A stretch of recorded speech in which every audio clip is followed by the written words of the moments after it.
Imaginez, la fin des années 1960 en Suède. D'un côté, deux voix féminines, déjà couronnées de succès, Agneta Fältskog et Annifrid Lyngstad, Frida. Elles étaient solistes, chacune avec un talent particulier. De l'autre, un duo de compositeurs et musiciens talentueux, Benny Andersson et Björn Ulvaeus. Ils jouaient déjà ensemble dans un groupe célèbre à l'époque. Le destin, ou peut-être la musique, a trouvé le moyen de réunir ces quatre personnes. Benny et Björn ont commencé à composer des chansons pour Agneta et Frida, et l'alchimie entre eux était tout simplement magique, non seulement musicalement, mais aussi personnellement. Il y avait une connexion forte, vous savez, à tel point que Agneta et Björn se sont mariés, tout comme Frida et Benny. C'était un quatuorto uni par la musique et l'amour. Au début, ils ont même testé quelques noms et formations, mais ils ont vite compris que leur force résidait dans leur union à quatre. C'est ainsi qu'est née l'idée de former ABBA, un nom facile à retenir, composé des premières lettres de chacun de leurs prénoms. Mais le moment crucial, celui qui a tout changé, s'est produit en 1974.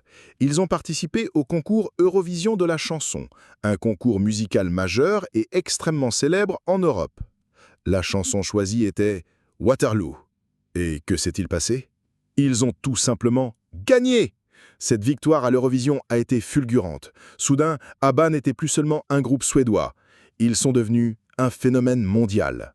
Waterloo a connu un succès immédiat et a ouvert les portes du monde entier au talent de ces quatre artistes. Ce fut le point de départ d'une des carrières les plus brillantes de l'histoire de la musique pop. Après sa victoire à l'Eurovision, ABBA a connu un véritable succès.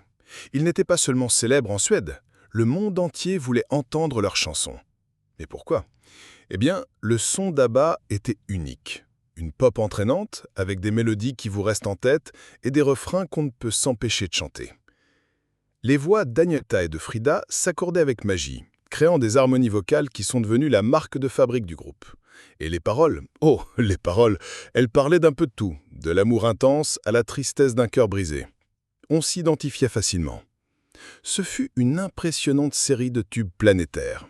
Pensez à Dancing Queen, qui donne envie de danser, ou à Mamma Mia, qui est devenu le titre d'une comédie musicale et d'un film. Il y avait aussi SOS, Fernando, Chiquitita, The Winner Takes It All, et Gimme, Gimme, Gimme, A Man After Midnight. Chaque chanson qu'ils sortaient semblait devenir un hymne quelque part dans le monde. ABBA ne se résumait pas à du talent, ils étaient très professionnels. Leurs chansons étaient produites avec un soin incroyable, chaque détail étant pensé pour un son parfait. Et même s'ils ne donnaient pas autant de concerts que d'autres groupes, lorsqu'ils le faisaient, leur énergie était contagieuse. Tout au long des années 1970, ils étaient tout simplement imbattables. Ils en vendaient des millions et des millions de disques, conquis des fans sur tous les continents et sont devenus l'un des groupes les plus populaires de tous les temps. La musique d'ABBA n'était pas seulement faite pour être écoutée, c'était pour ressentir, danser, rêver. Et c'est ainsi qu'ils ont bâti un héritage qui perdure encore aujourd'hui. Bien que ABBA ait véhiculé une image de joie et de succès dans ses chansons, la vie en coulisses était plus complexe. Rappelons qu'Agneta et Björn étaient mariés, tout comme Frida et Benny. Cette union, qui a contribué à la magie du groupe, a également apporté son lot de défis. Il s'avère que le succès fulgurant, la célébrité constante et la pression d'être constamment sous le feu des projecteurs ont commencé à peser lourd. Vivre sous les projecteurs, avec sa vie privée exposée au grand jour, n'est pas facile pour personne. La pression a fini par être trop forte pour les mariages. Agneta et Björn se sont d'abord séparés en 1979. Puis ce fut au tour de Frida et Benny de divorcer en 1981. Ces séparations n'étaient pas un secret. Les médias rapportaient tout et les fans suivaient de près. Il est intéressant de constater que, malgré la douleur et la difficulté de ces moments, la musique d'ABBA reflétait souvent ce qu'ils traversaient. La chanson « The Winner Takes It All », par exemple, sortie peu après le divorce de Björn et Agneta, est une ballade touchante que beaucoup ont interprétée comme un reflet direct de la fin de leur relation. Les paroles évoquent la douleur de la séparation de manière très réelle et émouvante. Alors oui, ABBA a connu son lot de controverses et de défis personnels.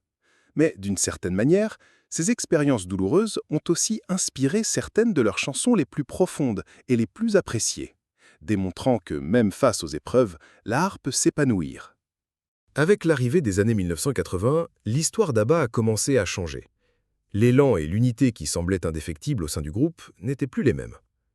Le style musical qu'ils avaient popularisé, le disco, commençait également à perdre de son prestige auprès du public, et ABBA, cherchant à s'adapter, se lançait dans l'exploration de sonorités plus électroniques et complexes.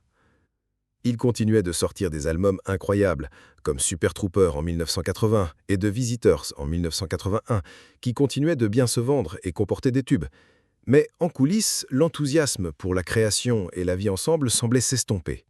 De plus, les tensions apparues après les divorces entre les couples, Agnetha et Björn et Frida et Benny, pesaient sur l'atmosphère. Pas facile de continuer à travailler ensemble quand sa vie personnelle est en miettes, n'est-ce pas? Chacun d'eux commençait également à vouloir explorer ses propres projets, à suivre des chemins différents dans la musique et dans la vie. Puis, en 1982, ABBA décida de faire une pause. Ils n'ont jamais dit que c'était la fin, que le groupe était définitivement terminé. Ils ont simplement annoncé une pause indéfinie, une pause sans perspective de retour. Mais cette pause a duré des décennies. Chaque membre s'est consacré à son propre travail solo, et ABBA, tel que nous le connaissions, s'est tu.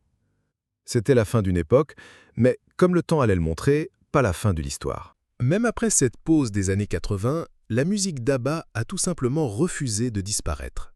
Elle a continué à vivre, passant à la radio, dans les soirées et se faisant découvrir par les nouvelles générations. En vérité, la magie d'ABBA était si puissante qu'elle n'avait pas besoin du groupe pour continuer à en chanter. La preuve en est venue en 1999 avec la sortie de la comédie musicale Mamma Mia.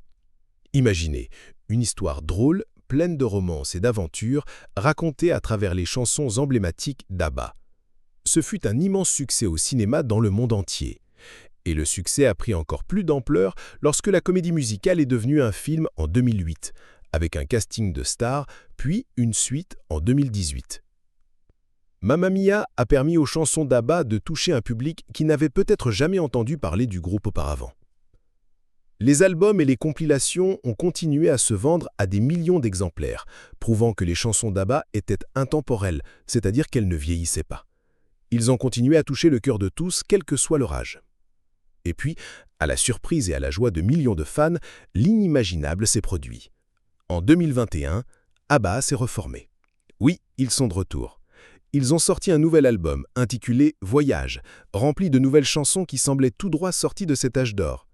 Et ce n'est pas tout, ils ont créé un spectacle révolutionnaire à Londres, où les 4 membres apparaissent sous la forme d'avatars numériques, les Abbatars, chantant et dansant. On dirait qu'ils étaient là, mais d'une manière totalement inédite et technologique. Ce retour triomphal a confirmé ce que tout le monde savait déjà, ABBA n'est pas simplement un groupe qui a connu un grand succès, c'est un phénomène musical. Ils ont consolidé leur place parmi les groupes les plus appréciés et les plus influents de l'histoire de la pop. L'histoire d'ABBA est la preuve que la bonne musique ne meurt jamais et que la passion des fans peut faire renaître même les plus grandes légendes. ABBA continue de vivre.